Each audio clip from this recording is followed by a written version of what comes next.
សារព័ត៌មានបរទេសមានដូចជា The Guardian ជាដើមផ្សាយព័ត៌មានអំពីស្រុកខ្មែរនៅថ្ងៃពុធទី21ខែមករាថាជនរងគ្រោះនិងជនបម្រើការងារគ្រប់គ្រងរបរឆោបោកតាមមណ្ឌលឆោបោកនៅខេត្តប្រស័យអនុបាននាំគ្នាវិចខ្ចប់ខោអាវឧបករណ៍អេឡិចត្រូនិកស្ពាយកាបូបអូសវ៉ាលីចាក់ចេញទាំងវងពីអគារជាច្រើនគេសង្កេតឃើញជនរងគ្រោះជាង 1000 នាក់ជាជនជាតិឥណ្ឌូនេស៊ីបន្ទាប់មកជនជាតិចិនស្ថានកុងស៊ុលសាធារណរដ្ឋឥណ្ឌូនេស៊ីប្រាប់សារព័ត៌មានថាក្នុងរយៈពេលមួយអាទិត្យគេបានទទួលជនជាតិរបស់គេ 5000 នាក់ដែលទៅសុំក្រដាសស្នាមធ្វើដំណើរអាជ្ញាធរវៀតណាមក៏បានបញ្ជាក់ថាគេបានទទួលជនជាតិវៀតណាម 160 នាក់ដែរតាមសេចក្តីរាយការណ៍ថាក្រុមមេខ្លោងនិងសហការីប្រមូលឧបករណ៍អេឡិចត្រូនិកដូចជាកុំព្យូទ័រទូរស័ព្ទជាដើមចេញអស់ពីអគារដែលគេសង្ស័យថាដូចជាមានមនុស្សផ្ដល់ព័ត៌មានអំពីសកម្មភាពប៉ូលីសចេញបង្ក្រាបឲ្យដឹងមុនភ្នាក់ងារមានសមត្ថកិច្ចទៅដល់ជនរងគ្រោះទាំងនោះជាជនរងគ្រោះដោយការចាញ់បោកចាញ់បញ្ឆោតមេខ្លោងឆោបោកដោយកុហកថាទៅធ្វើការបានប្រាក់ខែច្រើនប៉ុន្តែគេយកទៅប្រើឲ្យធ្វើការបោកប្រាស់តាមទូរស័ព្ទឲ្យមេខ្លោងជាជនជាតិចិនឈ្មោះ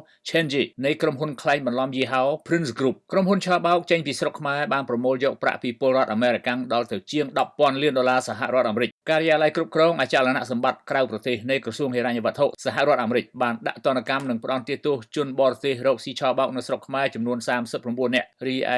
146 នាក់ទៀតមានលាយឡំជនជាតិខ្មែរដែលមានមន្ត្រីរាជរដ្ឋាភិបាលផងដែរក្រុមហ៊ុនរកស៊ីអូក្រិតខ្មៅងងឹតមួយបែបទៀតគឺក្រុមហ៊ុនខ្លែងបណ្ដាក់ទុនផ្ទេរធនធាននិមិត្តរូបវត្ថុក្រៅប្រព័ន្ធធនាគារហៅតាមភាសាបច្ចេកទេសអាជីវកម្មថា Cryptocurrency Bitcoin Ethereum Ripple និង Cardano មុខរបរនេះនាំមុខដោយក្រុមហ៊ុនចិន Hui Yuan Guarantee ដែលមានអង្គការហ៊ុនតូជានាយកគ្រប់គ្រងម្នាក់ដែរ Hui Yuan Guarantee លែងធ្វើសកម្មភាពផ្ទេរនិមិត្តរូបវត្ថុតាមបណ្ដាញតាក់ទងសង្គម Telegram ដែលបិទក្រុមហ៊ុននេះនៅខែឧសភាឆ្នាំ 2025ក្រោយពីបានផ្ទេរធនធានមានទឹកប្រាក់ស្មើនឹង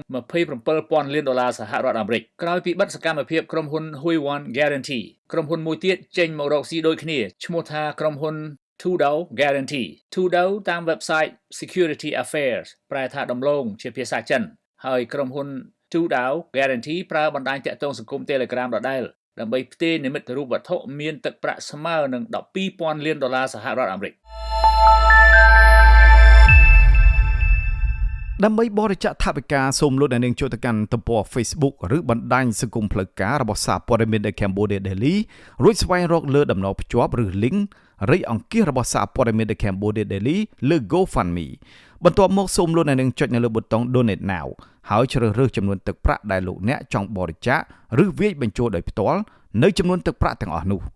បន្ទាប់ពីវាយបញ្ចូលទឹកប្រាក់រួចទាញចុះមកខាងក្រោមនៅត្រង់ចំណុច Payment Methodសូមលោកអ្នកនាងចុចយកពាក្យ Credit ឬ Debit រួចបំពេញ Email ឈ្មោះលេខកាតលេខសម្ងាត់3ខ្ទង់ព្រមទាំងឈ្មោះរបស់លោកអ្នកដែលមាននៅលើកាតបន្ទាប់មកទៀតត្រូវជ្រើសរើសយកប្រទេសដែលលោកអ្នកកំពុងរស់នៅប្រសិនបើលោកអ្នករស់នៅក្នុងប្រទេសកម្ពុជានៅត្រង់ចំណុច Postal Code សូមបំពេញលេខ